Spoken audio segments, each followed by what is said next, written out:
মিডওয়াইফারিদের নাকি প্রাইভেটে কোনো অগ্রাধিকার নাই। মিডওয়াইফারিদেরকে নাকি প্রাইভেট হসপিটালগুলোতে কোনো দামই দেয় না। তাহলে আমরা এত পড়ালেখা করে কি করব? সেই প্রাইভেটে যদি যাই অপমান সহ্য করতে হয় তাহলে কি করব? দেখো, প্রাইভেট হসপিটালে মিডওয়াইফারিদের অগ্রাধিকার কম, সেটা যেমন সত্যি কথা। আবার মিডওয়াইফারিরা প্রাইভেট হসপিটালগুলোতে চাকরি করতেছে, বর্তমানে এখনো করছে, আমার বেস্টমেটরা করছে, এটাও সত্যি কথা।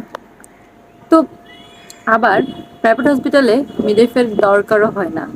কারণ দেখো, আমি এতগুলো টাকা খরচ করে একটা প্রাইভেট হসপিটালে ভালো একটা কেয়ার নিতে যাব, সেখানে অবশ্যই আমি ফার্স্ট ক্লাস কাউকে দিয়ে আমার চিকিৎসাটা করাইতে চাইবো। আমি সেই সুযোগটা চাইবো অবশ্যই। তো এরকমই প্রাইভেটে হয় কি,